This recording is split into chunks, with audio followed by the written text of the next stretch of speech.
여러분 안녕하십니까? 월요일 아침 뉴스 퍼레이드 홍병준입니다.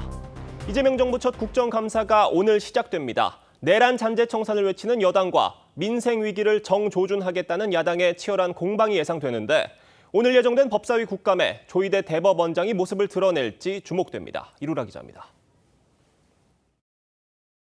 오늘부터 다음 달 6일까지 이어지는 국정감사는 이재명 정부 출범 이후 첫 국정감사로 17개 상임위에서 834개 기관이 대상에 올랐습니다. 민주당은 이번 국감을 내란 잔재 청산 국감으로 규정하면서 전 정권 책임론을 부각했습니다. 윤석열 정부의 망가진 1060일을 철저히 파헤칠 것입니다. 국민의힘이 무너뜨린 국정에 대해 차원이 다른 대안을 제시할 것입니다. 전 정부 과오를 드러내는 데 집중하면서 여당 주도권을 지켜내겠다는 의도로 풀이됩니다.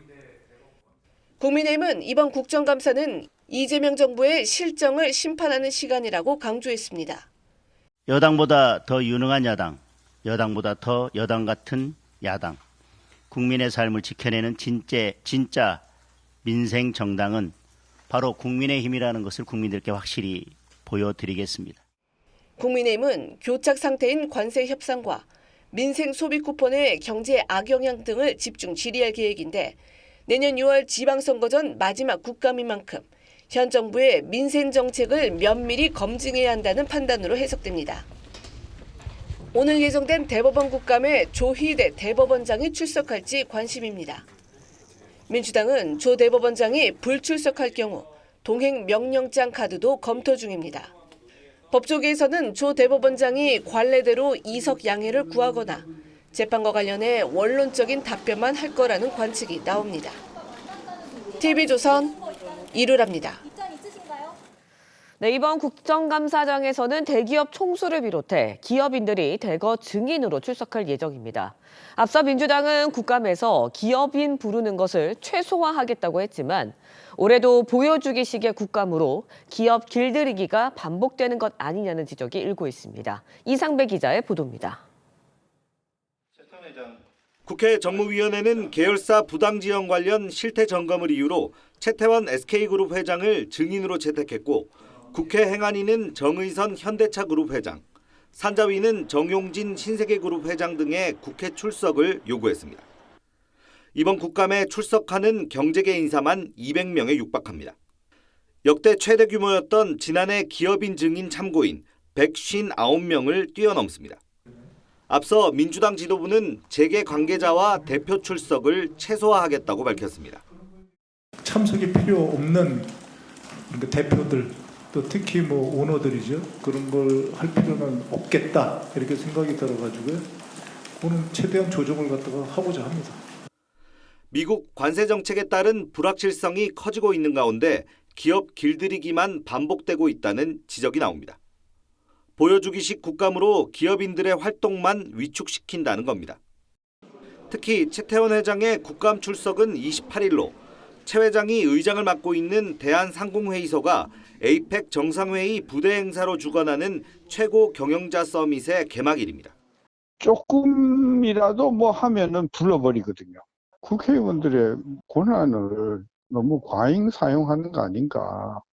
지난해 애플코리아 부사장은 국감장에 출석해 7시간이 지난 뒤 인앱 결제 수수료에 대해 첫 질문을 받았고 3분 40초 답변만 하고 돌아가 부실 국감에 대한 논란을 키웠습니다. TV조선 이상배입니다.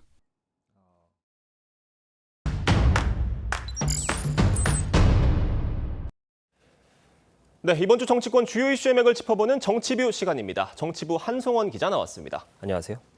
한 기자, 긴 연휴가 끝이 났습니다. 오늘부터 3주간의 국정감사 본격 시작이 되죠.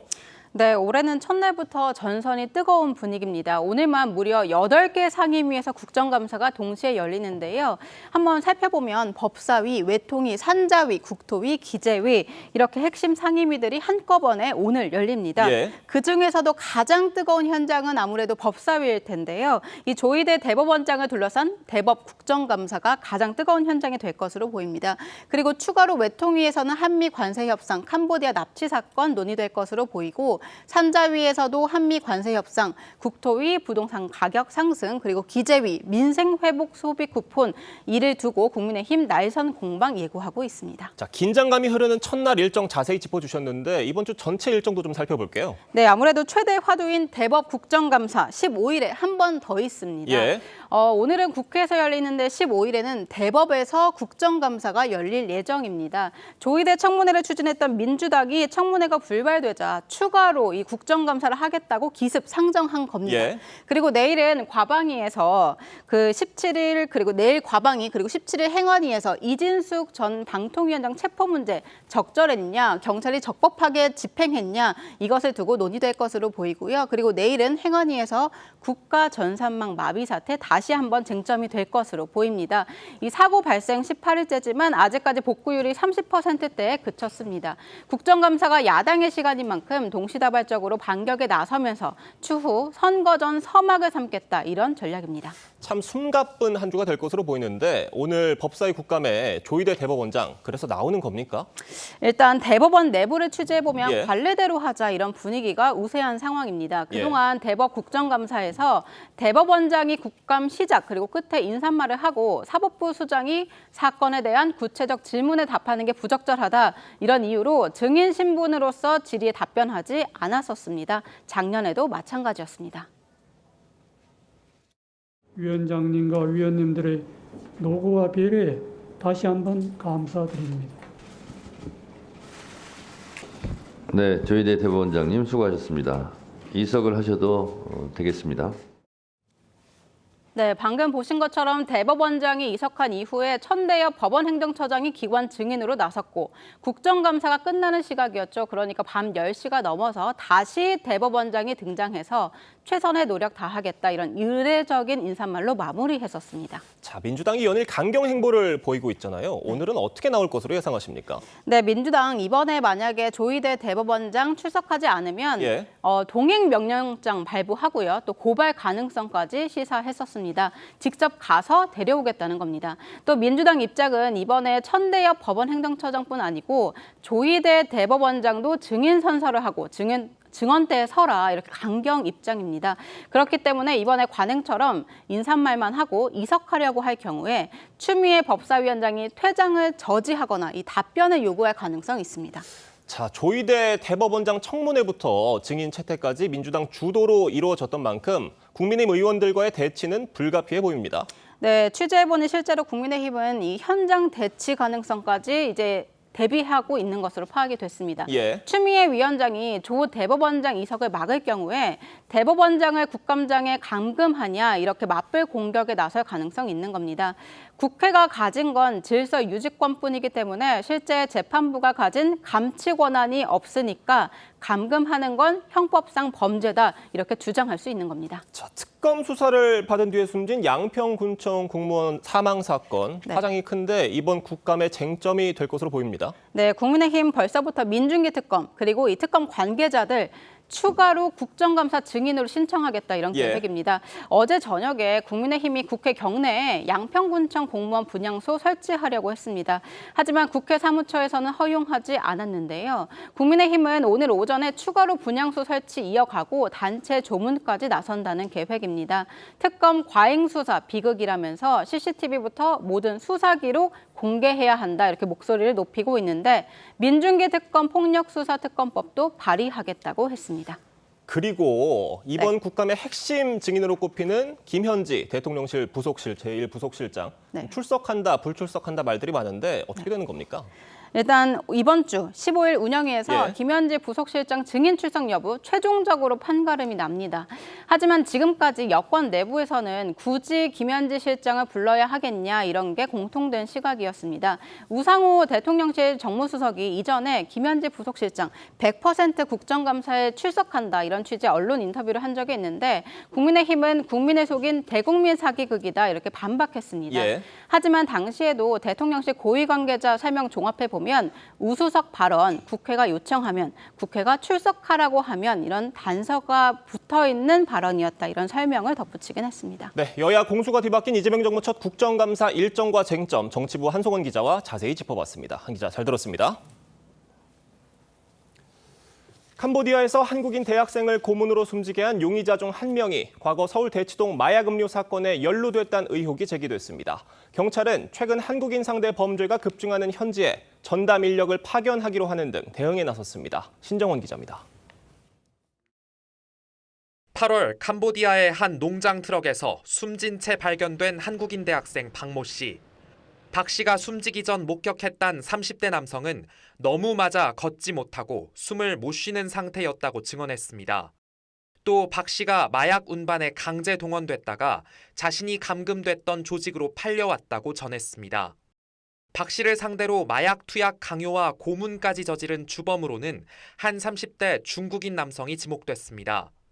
그런데 이 남성이 2년 전 서울 대치동 마약 음료 사건에도 가담했다는 의혹도 제기됐습니다. 2023년 4월 서울 대치동 학원가에서 학생들에게 마약이 든 음료를 나눠준 뒤 신고하겠다며 부모를 협박한 사건에서 이 남성이 유통 총책을 맡았던 겁니다. 캄보디아 검찰은 박 씨 살인 등 혐의로 중국인 3명을 구속 기소했지만 주범으로 지목된 이 남성은 아직 검거되지 않은 걸로 알려졌습니다. 경찰은 관련 제보를 받아 남성의 범행 장면을 담은 영상 관련 내용을 청취했지만 대치동 마약 연루 부분은 전혀 아는 바가 없다는 입장인 걸로 전해졌습니다. 경찰은 최근 캄보디아에서 한국인들의 범죄 피해가 늘자 현지에 한국인 대상 범죄 전담 인력을 파견하는 방안을 추진하고 있습니다. 경찰은 또 캄보디아 현지 상황을 점검하고 수사 공조를 강화하기 위해 국가수사본부장의 방문도 추진하고 있습니다. TV조선 신정원입니다. 네, 캄보디아에서 한국인 납치 감금 사건이 이어지면서 국민의힘은 이재명 대통령과 정부 책임론을 제기했습니다. 현지 상황 대처에 나설 주 캄보디아 대사가 석 달째 공석인 점을 지적하면서 대통령은 어디에 있냐고 했는데 민주당은 발목 잡기라며 반발했습니다. 이채연 기자가 보도합니다. 캄보디아 한인회 홈페이지에는 아직도 실종자를 찾는 게시물 10여 건이 올라와 있습니다. 대부분 이를 구했다며 캄보디아에 입국한 뒤 연락이 닿지 않아 가족이 실종 신고를 낸 걸로 보입니다. 최근 이 같은 캄보디아 한국인 납치 감금 사건으로 여론이 들끓자 국민의힘은 대통령과 정부는 도대체 뭘 하고 있느냐며 책임론을 제기했습니다. 전 정부가 임명한 박정욱 대사가 지난 7월 구임한 후 캄보디아 대사가 석 달째 공석이라 사망 대학생 시신 송환 등 대처가 미비하다고도 주장했습니다. 캄보디아를 포함해서 43곳이 대사나 총영사도 없이 방치되고 있습니다. 이재명 대통령은 외교부에 총력 대응을 지시했는데 사건 공론화 후에야 대응을 지시했다며 늑장 대응은 불안을 더 키우고 있다고 비판했습니다. 민주당은 이 대통령과 정부, 민주당은 국민 안전을 지키려 최선을 다하고 있다고 반박했습니다. 이런 사건에 대해서는 함께 머리를 맞대는 게 공당의 자세라며 정쟁을 멈춰달라고 했습니다. 사건이 있을 때마다 그렇게 대통령과 정부의 발목을 잡고 늘어지는 그런 태도는 이제 그만. 국회 국정감사에서도 외통위와 정무위 등에서 캄보디아 납치 사건을 둘러싸고 책임 공방이 이어질 것으로 예상됩니다. TV조선 이채연입니다. 네, 경찰이 김건희 특검 조사를 받은 뒤 숨진 공무원에 대해 오늘 부검을 진행할 예정입니다. 유서 필적 감정도 진행할 계획인데 숨진 공무원에 대한 조사를 검사가 없는 수사팀에서 맡은 것으로 알려지면서 논란이 예상됩니다. 정은아 기자가 보도합니다. 2016년 양평군청에서 개발부담금 관련 업무를 맡았던 공무원 A씨는 2일 김건희 특검에서 피의자 조사를 받은 뒤 일주일 만에 숨졌습니다.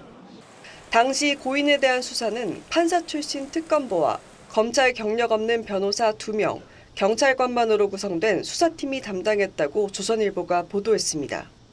해당 수사팀은 김건희 특검 내 수사팀 9개 중 유일하게 검사가 포함되지 않은 것으로 알려졌습니다.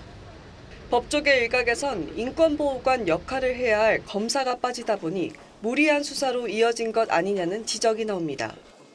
특검은 이미 확보한 진술 확인 차원 조사여서 강압적 분위기가 아니었다는 입장입니다. 하지만 조사가 심야까지 이뤄진 점 등으로 미뤄 수사팀이 원하는 진술이 나올 때까지 같은 질문을 한 것이 아니냐는 지적도 나옵니다. 진술에 의할 수밖에 없으니 무리하게 강압 수사를 할 수 먼지털이식으로 할 수밖에 없고 법이 그렇게 만들어져 있어요. 심야 조사 적법성 논란도 일고 있습니다. 인권보호 수사 규칙에 따라 오후 9시부터 오전 6시까지 심야 조사는 피의자 등 요청이 있을 경우 가능하지만 고인의 변호인은 고인이 서면 동의 없이 불법 심야 조사를 받았다고 주장했습니다. 경찰은 오늘 숨진 공무원의 부검을 실시하고 고인이 남긴 유서에 대해서도 필적 감정을 할 예정입니다. TV조선 정은아입니다.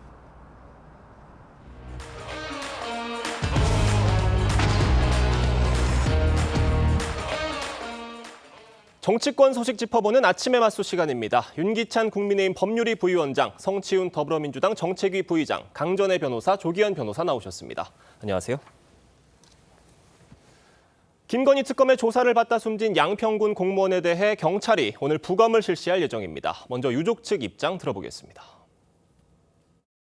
유족들은 당연히 부검을 반대했고요. 부검을 반대했는데 검찰에서 이렇게 판단한 것 같습니다. 공개되지 않은 유서가 있는 것 같은데 그 부분 혹시 유족에게 들으신 거 있으신가요? 유족들도 그걸 아직 확보를 못했습니다. 그래서 나중에 경찰이 다 끝나고 돌려준다고 했는데 그건 언제인지 저도 알 수가 없고요. 못 봤다고 그러시는 것 같은데요.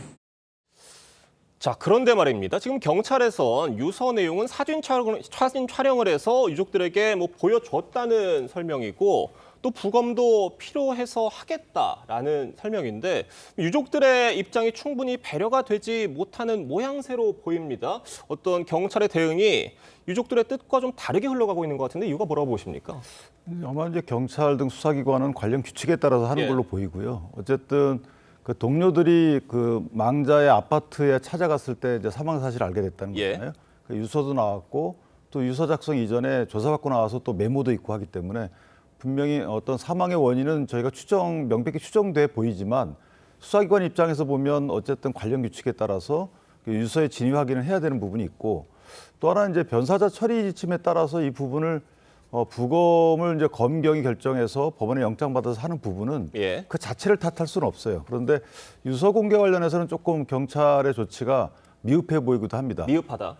왜냐하면 지금 그 유서에 대해서 일단 사본이라도 과환부 절차까지는 필요 없더라도 사본이라도 유서를 유족에게 보여주는 것까지 굳이 안 할 이유는 없을 것 같다라는 아직 생각이 사본도 들어요. 원본도 못 받았다는 입장이죠. 그러니까 보여주면서 필체가 맞는지 확인했다고만 들리고 있는데 어쨌든 유족 입장에서 보면 이제 그 만약에 부검 이후에 사체를 돌려받는다면 장례도 치러야 되는 것이고 여러 가지 처리를 해야 됨에도 불구하고 유서의 내용에 사후 처리 지침 같은 것들이 있을 수 있거든요.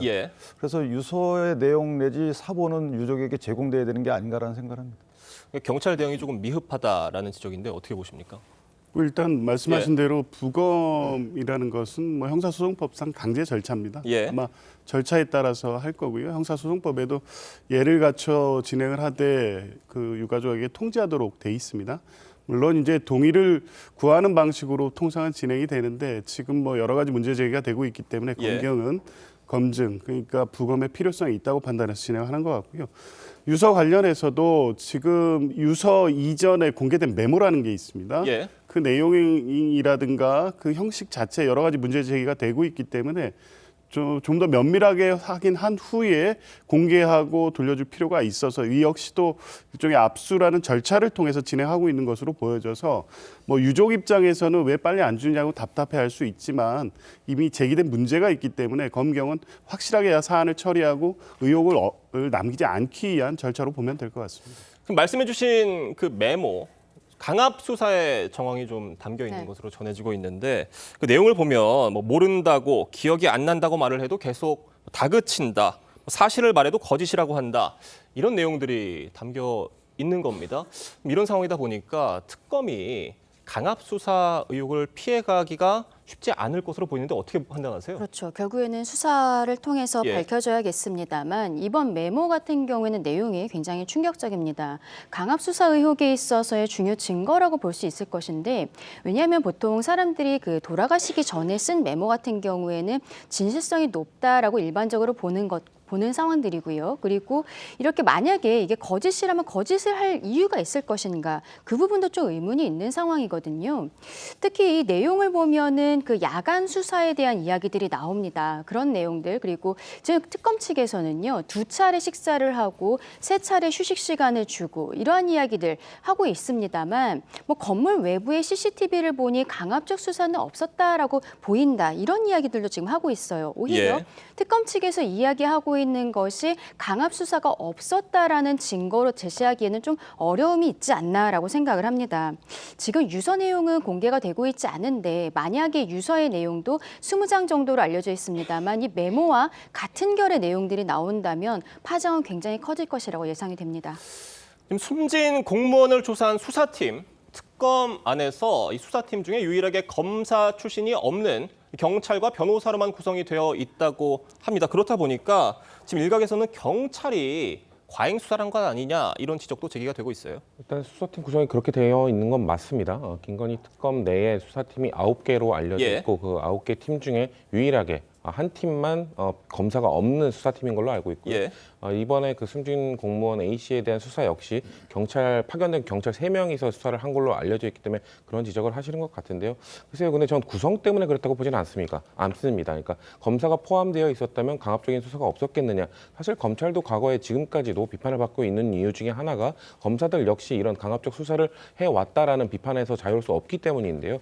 그렇기 때문에 이거에 대해서 갑자기 국민의힘 이제 이성권 의원 같은 경우는 인권 보호관 역할을 해야 되는 검사가 빠져서 그런 것이다라고 갑자기 또 이 쟁점을 바꿨는데요. 처음에 국민의힘 측에서는 이 특검의 과도한 권한 때문에 지금 문제가 발생했다고 하다가 갑자기 딱 들여다보더니 이 수사팀에는 검사가 없구나. 그러면 이제 우리가 지금 민주당이 추진하고 있는 이 검찰 개혁을 겨냥해서 경찰에게 이런 권한을 많이 줬을 때 이런 문제가 발생할 수 있다라고 타겟팅을 바꾼 것 같아요. 근데 저희가 지적하는 건 물론 이 사건의 명명백백히 밝혀야 될 부분이 있겠습니다만 이 사건의 본질에 집중해야지 갑자기 다른 쪽 정쟁으로 좀 파급을 넓히기 위한 이런 그 정쟁 공격들은 좀 부적절하다고 생각합니다.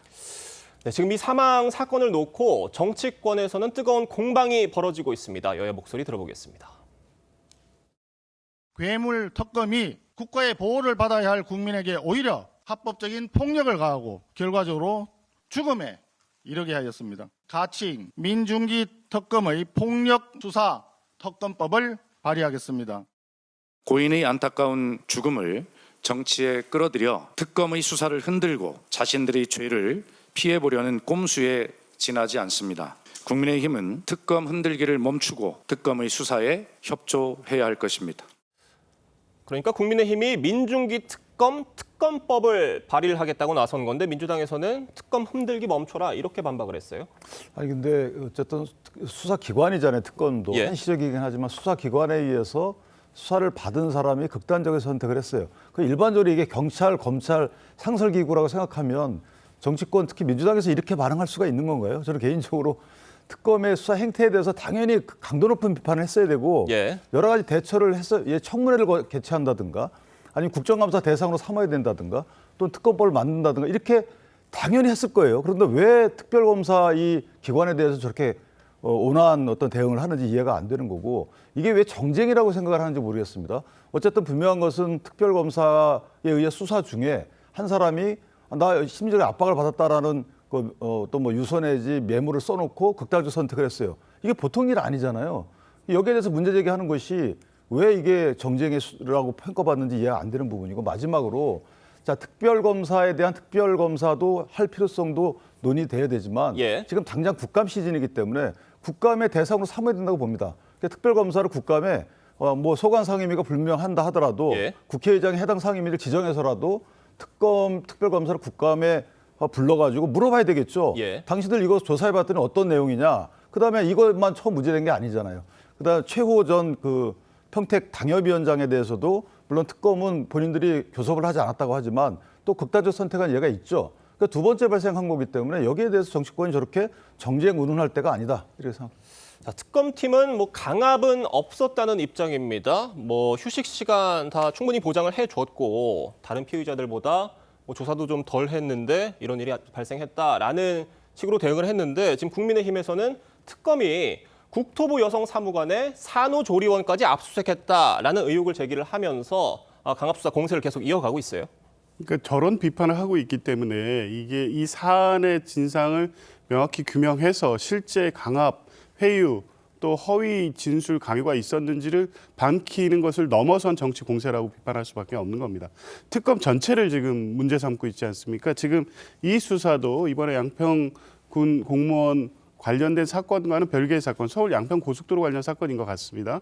이미 이 국토부 서기관이 구속돼 있습니다. 아마 그 연장선상에서 하던 수사였던 것 같고요. 7월 14일에 있었고 산후조리원을 압수수색한 것이 아니라 산후조리원에 이번에 있던 공무원으로부터 휴대전화와 비밀번호를 임의로 받기 위해서 남편과 동행해서 응접실에서 받았다는 겁니다. 이 정도의 수사가 강압수사로 이렇게 묶여서 같이 비판할 소재가 아님에도 불구하고 자극적인 산후조리원을 압수수색할 만큼 이게 잔인하고 강압수사가 진행되고 있다는 걸 강조하고 있는데 아마 이후에는 이 3특검 관련돼서 이런 소재를 계속 찾아서 특검 전체를 공격하는 정치 공세를 계속 확대할 것으로 보이기 때문에 오히려 이게 고인의 죽음을 정치로 이용한다는 비판을 안 할 수가 없는 겁니다. 네, 알겠습니다. 저희가 다음 소식으로 좀 넘어가 보겠습니다. 한국인 대학생이 캄보디아에서 고문으로 숨진 사건을 놓고 파장이 커지고 있습니다. 숨진 박 씨가 너무 많이 맞아서 숨도 못 쉴 정도였다는 증언이 나왔는데 이걸 일단 어떻게 발생한 사건이었는지 설명이 좀 필요할 것 같아요. 일단 20대 대학생 A씨가 결국 캄보디아에서 사망을 한 사건인데요. 경북 예천에 살고 있었습니다. 지난 7월 17일에 출국을 하면서 가족들에게는 캄보디아의 박람회에 다녀오겠다라고 이야기를 했었던 것이죠. 그런데 나흘 뒤에 A씨의 휴대폰으로부터 한국에 있는 가족들에게 전화가 왔는데 5천만 원을 입금하라라는 전화가 협박 전화가 온 거예요. 그런데 그 이후에 며칠 뒤에 바로 또 연락이 두절이 되어 있는 상황이었습니다. 그리고 3주 뒤에 결국 A씨는 사망한 채로 발견이 되었는데 그때 같이 있었던 B씨가 최근에 다행히 구조가 되었어요. 근데 B씨의 이야기를 들어보니까 이 A씨가 사망하기 전에 목부터 발끝까지 모두 피멍이 들 정도로 굉장히 폭행을 많이 당했었고 본인이 듣기로는 정신이 없는 상황에서 병원으로 이송을 하다가 사망하였다라고 들었다라는 것입니다.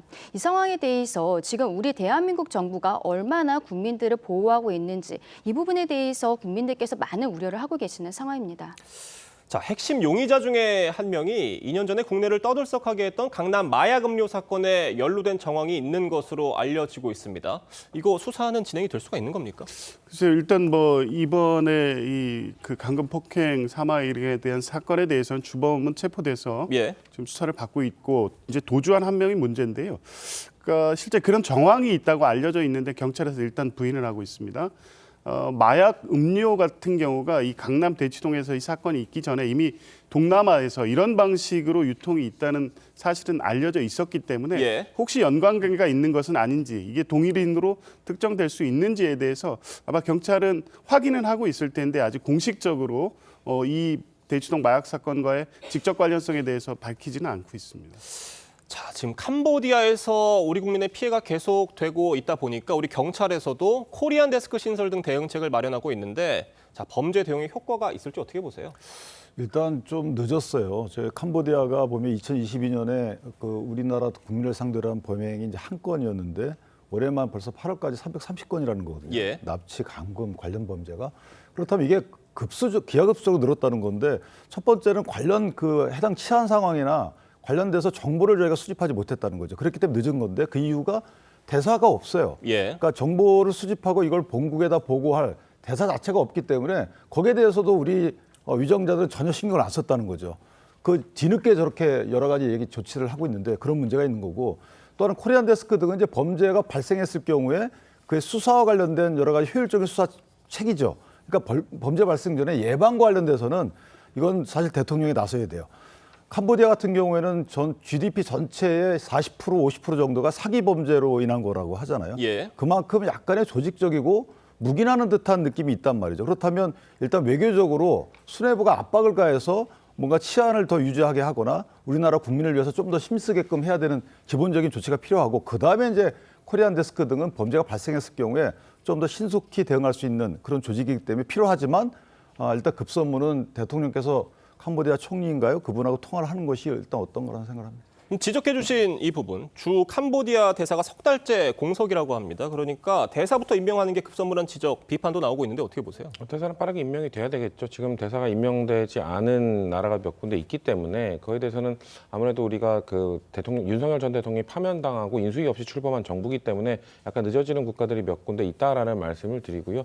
근데 그 대사가 부재하기 때문에 지금 사건을 키웠다, 사건을 만들었다라는 지적은 부당한 것이죠. 왜냐하면 아까 말씀하신 것처럼 2023년 까지 거의 한 건이었던 것이 작년에 사실 200건, 220건으로 확 늘어났거든요. 그러면은 윤석열 정부 때 캄보디아 대사가 있을 때 이거에 대해서는 대처를 잘 했나요? 그러니까 서로 남 탓하기보다는 이 문제의 근본적인 해결책을 위해 노력을 해야 된다는 말씀을 드리고 각 국에 있는 대사관이 다 마찬가지인 상황입니다만 캄보디아 역시 대사관 한 명의 유무와 상관없이 인력과 예산이 아주 절실하게 부족한 상황입니다. 그렇기 때문에 저희 당 박찬대 의원도 그런 대사관의 이런 역량을 뭔가 늘리기 위해서 영사조력법 같은 개정안 발의를 한 것 아니겠습니까? 이런 식으로 어떻게 앞으로 이걸 예방하고 어떻게 근본적으로 대처할지를 이야기를 해야지 대사 임명하지 않지 않았느냐, 결국 대사 임명 안 한 민주당 탓이다 이런 식으로 몰아가는 것은 정치적 공세에 불과하다는 말씀입니다. 근데 그 탓은 있죠. 왜냐하면 이 40몇 개국의 대사를 일괄적으로 그 당시 윤석열 정부 때 임명된 대사들을 그냥 일괄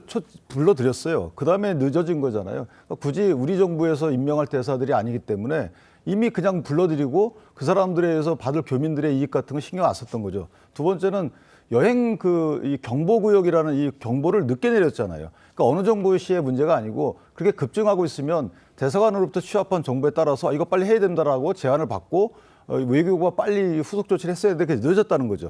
윤석열 정부 때의 잘못은 그대로 거기에 대한 평가를 하는 거고 지금 이재명 정부가 들어와서 이미 이제 4달인가요? 4달째잖아요. 그럼 거기에 걸맞는 조치가 늦어지고 있다는 것에 대한 정치권의 비판은 겸허히 받아들여야 된다고 생각합니다. 네, 지금 각각 소개해 주신 여야 공방 직접 들어보겠습니다. 캄보디아를 포함해서 43곳이 대사나 총영사도 없이 방치되고 있습니다. 우리 국민의 안전과 생명을 지키는 일에도 대통령은 보이지 않습니다. 이재명 대통령과 정부 그리고 민주당은 국민의 생명과 안전, 재산을 지키기 위해서 항상 최선을 다하고 있습니다. 사건이 있을 때마다 그렇게 대통령과 정부의 발목을 잡고 늘어지는 그런 태도는 이제 그만 멈추어야 합니다. 자, 그러니까 국민의힘은 이 대통령과 정부 책임론을 제기를 한 것이고요. 민주당은 발목 잡기라고 반발을 하고 있는데 상황 어떻게 보셨어요? 근데 저걸 왜 발목 잡기라고요? 그러니까 이런 취지잖아요. 박수현 대변인께서 하신 말씀은 정부가 어련히 잘 하고 있는데 왜 사사건건 문제 제기하느냐인데 문제 제기할 만한 사태들이 벌어지고 있으니까 거기에 대해서 대통령이나 정부는 잘해라. 또 여당도 잘해라. 이게 왜 발목 잡기죠? 이거는 견제 내지 어떤 책임 추궁을 넘어서서 더 잘하게끔 채찍질을 하는 거예요. 그럼 채찍을 맞기 싫다는 건데 저렇게 해서 국민들이 피해를 보게 되면 거기에 대해서 야당이 더 잘하십시오라고 하는 게 발목 잡기인가요? 그렇다면 얼마든지 발목을 잡아줘야죠. 이걸 역설적으로 얘기하면 바꿔서 얘기하면 이전에 국내심이 여당일 때 많은 발목을 잡았습니다. 근데 거기에 대해서 물론 정치적 공방이 있었지만 그거에 대해서 국민들이 이건 발목 잡기라고 인정하지 않았어요. 왜냐하면 여당에 대한 야당의 비판은 늘 있어야 되는 거고 이것이 뭐 있을 때마다 입장이 바뀌면 정치 공세 발목 잡기라고 하는데 전혀 어울리지 않는 평론 아닌가 이렇게 생각합니다. 자, 오늘부터 국정감사가 시작이 되잖아요. 이게 쟁점으로 될 것 같은데 이 국민 안전 문제인 만큼 좀 여야가 한 목소리로 대처해 주면 좋겠다는 목소리들도 많습니다. 아까 말씀드렸던 영사조력법 같은 경우는 빨리 여야가 합의해서 통과를 시키는 게 필요할 거라고 보고요. 저희가 자꾸 이건 정쟁화하고 있다라고 지적을 하는 이유는 물론 이런 문제가 발생하면 모든 건 집권 여당의 책임이고요. 대통령께서 아주 막중한 책임감을 느끼셔야 되는 건 맞습니다. 근데 이 문제에 대해서 저희 당처럼 이 법률이 개정해야 된다, 이런 문제를 지적해야 된다, 이런 문제를 해결해야 된다는 방식이 아니라 대통령이 없었다, 대통령 탓이다 이런 식으로 몰아가는 것이 그렇게 발전적 논의가 아니라는 것이죠. 그렇기 때문에 영사조력법 이외에도 이 캄보디아 문제가 계속해서 이렇게 커진 이유가 캄보디아 당국 자체가 이것을 직접 신고하지 않으면 수사 자체를 안 한다는 겁니다. 제3자가 신고하더라도 할 수 있도록 당국이 요청을 하는 이런 외교 외교적 라인이 가동되고 이런 것들에 대해서 지적을 하면서 이런 시스템을 발전시키자는 얘기를 해야 되는 것인데 왜 대통령, 이재명 대통령 한 명 때문에 이 문제가 발생한 것처럼 지적하는 거에 대해서 저희가 지적을 했던 것입니다. 알겠습니다. 오늘 네 분 말씀은 여기까지 듣겠습니다. 감사합니다. 국내 최대 규모인 부산항이 장기간 방치된 선박들로 몸살을 앓고 있습니다. 녹슨 선체에서 기름이 새어나오고 쓰레기도 마구 버려지고 있는데 100척이 넘는 선박에 과태료를 부과하겠다는 경고문에도 소용이 없다고 합니다. 하동원 기자입니다. 부산항 제4물량장. 선박 수십 척이 정박해 있습니다. 그런데 가까이 가보니 선체 곳곳이 녹슬어 있는 선박들이 한두 척이 아닙니다. 선박 주변 바닷물엔 기름띠가 있는가 하면 페트병과 스티로폼 등 각종 쓰레기도 둥둥 떠다닙니다. 장기간 운항하지 않고 방치된 선박들입니다. 항만고사 직원들은 선주에게 등록하지 않으면 과태료를 부과한다는 경고문을 붙이고 다닙니다. 선주들이 파악이 안 되기 때문에 자기들 오면 거기 전화번호를 넣으라고 했고 기록을 하라 했고. 석 달이 지나 사정은 달라졌는지 다시 가봤습니다. 경고장 붙인 그대로 선박들이 같은 장소에 방치되고 있습니다. 가판이 고철도 그대로 쌓여 있습니다. 태풍 건다가 하면 저런저 시계 다니고 콩밥도 다 끊어져 있다니. 주변 쓰레기도 그대로입니다. 항만고사는 선주의 동의 없이는 방치 선박을 당장 처리할 방법이 없다고 말합니다. 선주를 찾아야 됩니다. 못 찾을 경우에는 계고를 하거나 행정 절차를 거쳐 대집행을 할 수 있는데 상당한 시일이 소요됩니다. 항만당국은 장기 방치된 선박이 100척이 넘는 것으로 파악하고 있는데 안전사고 우려가 있는 7척을 우선 별도 관리하기로 했습니다. TV조선 하동훈입니다. 네, 중국의 히토류 수출 통제 조치에 반발한 미국이 100% 보복 관세 부과 방침을 밝힌 데 대해 중국이 격앙된 반응을 내놨습니다.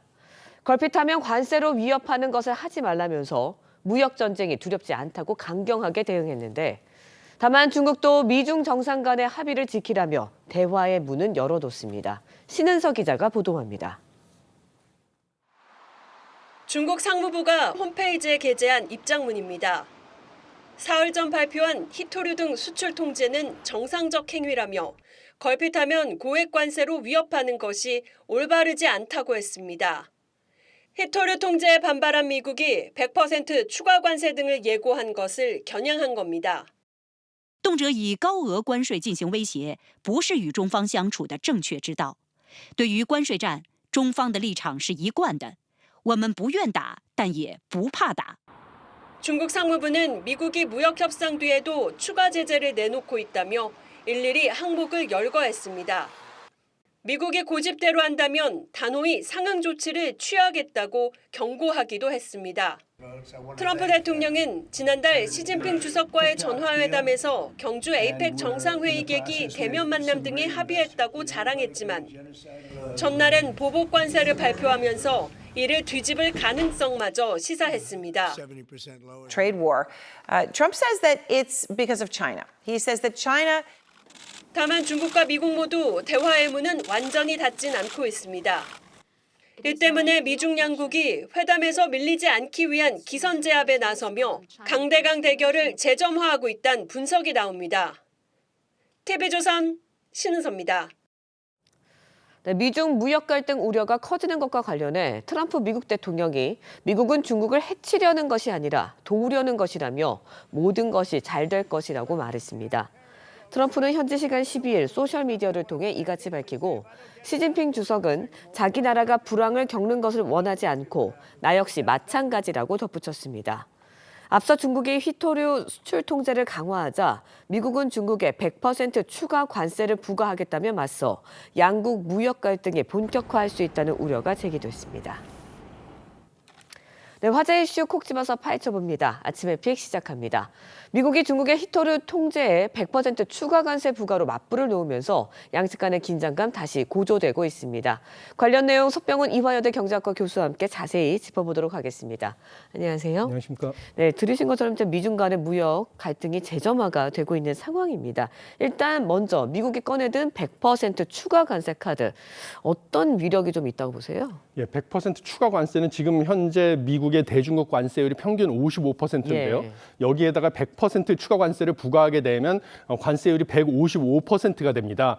이렇게 되면 사실상 중국의 대미 수출을 완전히 차단하는 효과가 있습니다. 근데 중국의 대미 수출이 어느 정도 크냐면 작년 기준으로 봤을 때 중국 전체 수출에서 약 14.7%를 차지해서 중국의 최대 수출국이 미국이 되겠습니다. 그런데 중국이 지금 국내 문제를 보게 되면 지나치게 많이 생산된 제품을 갖다가 외국으로 수출을 하지 않으면 국내에서 소비할 수 없는 상황이거든요.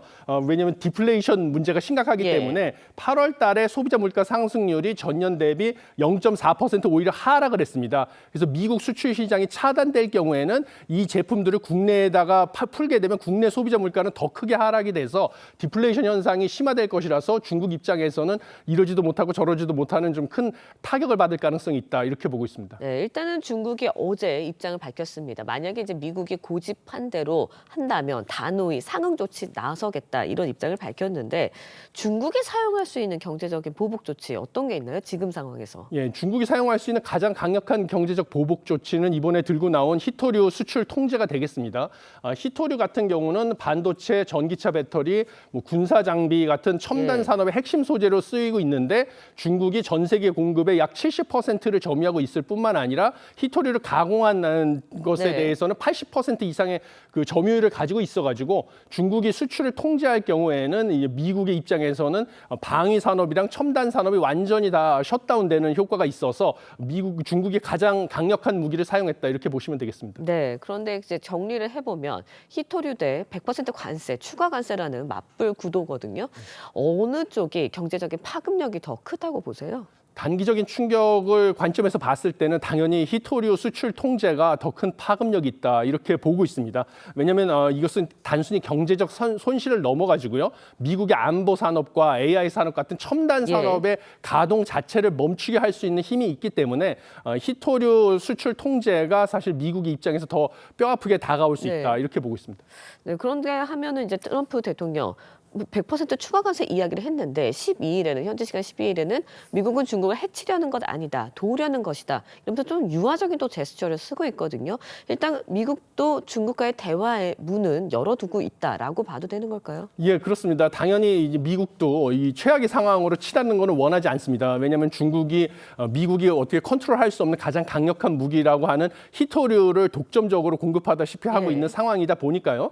이번에 말한 유화적인 제스처는 결국은 기존에 말했던 그 타코 트럼프라고 하죠. 그래서 트럼프는 항상 뒤로 물러선다, 결정적인 시간에. 그래서 이 타코 트럼프가 재현될 가능성이 있음을 시사하는 것이고요. 더군다나 이번에 히토류 수출 통제가 중국이 먼저 시작을 한 것인데 미국의 입장에서는 상당히 절박한 것이다라는 것을 또 역설적으로 보여주는 조치다 이렇게 보시면 되겠습니다. 네, 미국과 중국이 이제 새로운 수출 규제 조치 시행일을 좀 따져보면 각각 11월 1일, 12월 1일이거든요. 아직은 그러니까 시간이 좀 있는 상황입니다. 그렇다 보니까 물밑 협상을 염두에 두고 이렇게 하는 거 아니냐 이런 지적들도 있습니다. 어떻게 보세요? 예, 그렇습니다. 당연히 지금 미국의 입장에서도 관세 부과 시점을 11월 1일로 잡아놨고 중국도 히토류 수출 통제제 조치를 12월 1일로 잡아놨습니다. 이것은 이번에 이달 말에랑 다음 달 초에 걸쳐서 경주에서 열릴 에이펙 정상회의에서 원래 미중 정상회담이 6년 만에 개최될 것으로 예정이 돼 있었는데 그 전에 양국이 긴장을 극도화시키면서 협상력을 최대치로 끌어올리기 위한 그런 전략의 일환으로 보시면 되겠고요. 결국은 물밑 교섭을 통해서 어느 정도 긴장을 완화시키는 식으로 해법을 찾아갈 것이다 이렇게 보고 있습니다. 네, 물밑 협상을 어느 정도 이루어질지 좀 관심 있게 봐야 될 텐데 만약에요 미국과 중국이 이제 협상에 실패를 한다면 우리나라뿐만 아니라 전 세계적으로도 파급 효과가 만만치 않을 것 같거든요. 어떻습니까? 예, 그렇습니다. 뭐 대표적으로 보면 이제 국제기구, OECD 같은 국제기구에서 전망하기로는 세계 GDP가 최대 0.8% 감소할 수 있고 교역량도 2% 가까이 위축될 수 있다라고 그 전망을 한 것처럼 세계 경제에 막대한 타격을 줄 것이고요. 더군다나 한국 경제에는 더 큰 타격을 줄 가능성이 크다 이렇게 보고 있습니다. 왜냐하면 중국과 미국 양쪽으로의 한국의 수출 비중이 각각 20%에 육박해서 전체 수출의 40% 가까이 되거든요. 그러면 수출 의존도가 큰 우리나라 입장에서는 양국으로의 수출이 동시에 타격을 받아서 경기 침체 우려는 더 커질 수 있다 이렇게 보고 있습니다. 네, 알겠습니다. 미국과 중국의 이제 강대강 대치 속에서 뉴욕 증시, 코인 시장, 국제 유가 동시에 급락을 했거든요. 그렇다 보니까 앞으로 이 시장이 어떤 반응을 보일지도 관심입니다. 오늘 이제 시장이 될 텐데 어떻게 보세요? 예, 일단 주식 시장 같은 경우는 변동성이 상당히 커질 것으로 보여집니다. 그래서 향후 협상 과정에서 미국하고 중국 간에 뭐 협상이 타결될 것이다라는 소식만 나오면 다시 급등을 하고, 근데 또 협상이 결렬될 가능성이 커지다 이러면 급락을 하는 이런 변동성이 큰 장세가 커질 것이고요. 그다음에 비트코인 같은 경우는 단기적으로는 위험 자산 미국의 기술주와 같은 패턴의 움직임을 보여가지고 단기적으로는 급락할 수가 있는데요. 중장기적으로는 오히려 또 안전자산이랑 비슷한 모습을 보여가지고 중장기적으로는 또 회복될 가능성도 배제할 수 없습니다. 유가 같은 경우는 미중 무역 갈등이 심해지면 세계 경기 침체가 커지기 때문에 그러면 국제 원유에 대한 수요가 떨어질 것으로 예상이 돼서 국제 유가는 하락할 가능성이 크다 이렇게 보고 있습니다. 네, 알겠습니다. 좀 지켜봐야 될 것 같고요. 이달 말입니다. 에이펙 정상회의 경주에서 열립니다. 그 무대에서 벌어질 미중 갈등 어떻게 또 펼쳐질지도 관심이 쏠리고 있는데 우리나라의 역할도 있을 것 같고 우리도 아직까지는 미국과 관세 협상이 마무리되어지진 않았잖아요. 어떻게 보세요? 예, 지금 우리나라 같은 경우는 미중 무역 갈등이 심해지면 가장 큰 피해를 볼 수 있는 나라이기 때문에요. 사실 이번에 에이펙 정상회의에서 미중 정상 간의 대면 협상을 통해서 어느 정도 갈등이 완화돼야만 우리나라도 미국과의 관세 협상을 좀 추진할 수 있는 그런 여지가 생깁니다. 그렇기 때문에 사실은 뭔가 미중 간의 협의를 갖다가 만들어줄 수 있는 이런 대화의 장을 만들 수 있는 노력을 좀 지속해야 될 것이다 이렇게 보고 있습니다. 네, 알겠습니다. 지금까지 이화여대 경제학과 석병훈 교수와 함께 이야기 나눠봤습니다. 오늘 말씀 여기까지 듣겠습니다. 고맙습니다. 감사합니다. 네, 다음 소식 전해드립니다. 휴전 합의 1단계에 따라 오늘 이스라엘과 하마스 간의 인질 교환이 시작됩니다. 이집트에서는 트럼프 대통령과 유럽 정상들이 참여하는 가자 평화 정상회의도 열리는데 정작 하마스는 불참을 예고해 당사자 없는 잔치상이 될 것이라는 전망이 나오고 있습니다. 이로라 기자가 보도합니다. 가자 지구에 역류된 이스라엘 생존 인질 20명이 현지 시간 13일 오전 전원 석방됩니다. 가자 평화구상 1단계인 휴전 합의 72시간 내 석방 약속에 따른 것으로 생존 인질 석방 이후 시신 20여 구도 송환됩니다. ערב של דמעות, ערב של שמחה, כי מחר ישובו בנים לגבולם. 이스라엘도 팔레스타인 수감자 2천여 명을 석방합니다. 평화구상 1단계가 이행되면 하마스 무장 해제와 이스라엘군 철수, 이어 팔레스타인 민간 정부 수립이 순차적으로 추진됩니다. 트럼프 대통령은 이에 맞춰 이집트로 이동해 가자 평화 정상회의를 주재합니다. 이 회의엔 구테우스 유엔 사무총장과 프랑스, 독일 등 20여 개국 정상이 참여합니다. It's really a great moment for the world too, which is why the president's going to go over there and celebrate with these hostages.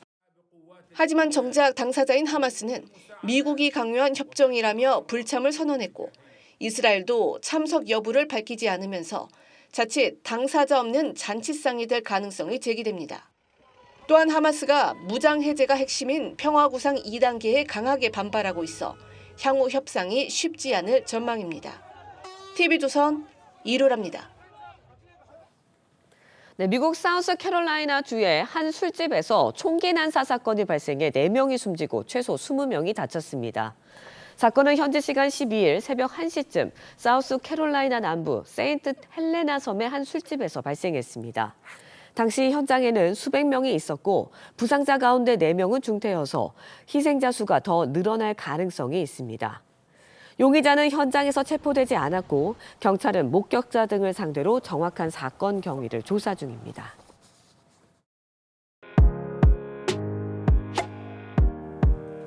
네, 렌즈에 담긴 그 순간 그 의미를 짚어보는 시간이죠. 사진 기자가 선택한 아침의 한 장입니다. 오늘은 조선일보 사진부 오종찬 기자와 함께합니다. 안녕하세요. 오늘 아침에 볼 사진 어떤 건가요? 네, 중국 첸탄강 하류의 갯벌이 아름답게 변해버린 모습입니다. 중국 저장성 항저우에 있는 첸탄강에는 이맘때만 볼 수 있는 절경이 있다고 하는데요. 어제 외신을 통해 들어온 사진들 함께 보시죠. 첸탄강 하류에 있는 갯벌을 드론으로 촬영한 장면입니다. 갯벌 바닥이 마치 신비로운 나무 모양으로 변해버렸는데요. 햇빛에 반짝이는 모습은 황금나무를 연상시키기도 합니다. 이곳에는 추석이 지날 때쯤이면 이렇게 신비로운 광경이 펼쳐진다고 합니다. 네, 사진을 보니 마치 한 폭의 그림 같기도 한데요. 이런 자연 현상이 이맘때만 관찰되는 이유가 있나요? 네, 첸탄강에는 추석인 음력 8월 15일 전후로 거대한 조수 해일이 일어나는데요. 그 위력이 갯벌을 이렇게 만듭니다. 달의 인력으로 바닷물이 역류해 강을 거슬러 올라가면서 거대한 해일을 만드는데요. 매년 첸탄강의 조수 해일을 보기 위해 모여든 관광객이 다칠 정도로 그 위력이 대단합니다. 세계 최대 규모의 조수 해일이 물러가면 이렇게 갯벌에 흔적을 남기게 됩니다. 네, 자연의 위력이 만든 신비로운 흔적들 무척 인상적입니다. 지금까지 아침의 한 장이었습니다. 나오실 때 우산 챙기셔야겠습니다. 현재 중부지방 중심으로 시간당 5에서 10mm의 비가 내리고 있는데요. 비는 오후에 호남과 경북, 저녁에는 대부분 지역으로 확대되겠습니다. 특히 오후부터 강원 영동을 중심으로 시간당 20mm 안팎의 강한 호우가 예상됩니다. 내일까지 강원 영동에는 최대 120mm 이상, 그 밖의 지역에는 10에서 70mm의 비가 예상됩니다. 내일까지 동해안으로는 바람이 무척 강하게 불겠고요. 해상으로는 물결도 매우 높게 일겠습니다. 강원 산지를 중심으로 안개가 짙겠습니다. 비가 내리면서 기온도 떨어질 텐데요. 낮 최고 서울이 18도, 춘천은 15도에 머물겠고요. 비가 늦게 시작되는 제주는 29도까지 오르겠습니다. 이번 주 내내 비가 자주 내리겠고요. 주말 이후로는 한층 쌀쌀해지겠습니다. 오늘의 날씨 박선민입니다. 이상으로 월요일 뉴스 퍼레이드 마칩니다. 네, 저희는 내일 아침 7시 30분에 다시 찾아뵙겠습니다. 시청해주신 여러분 고맙습니다.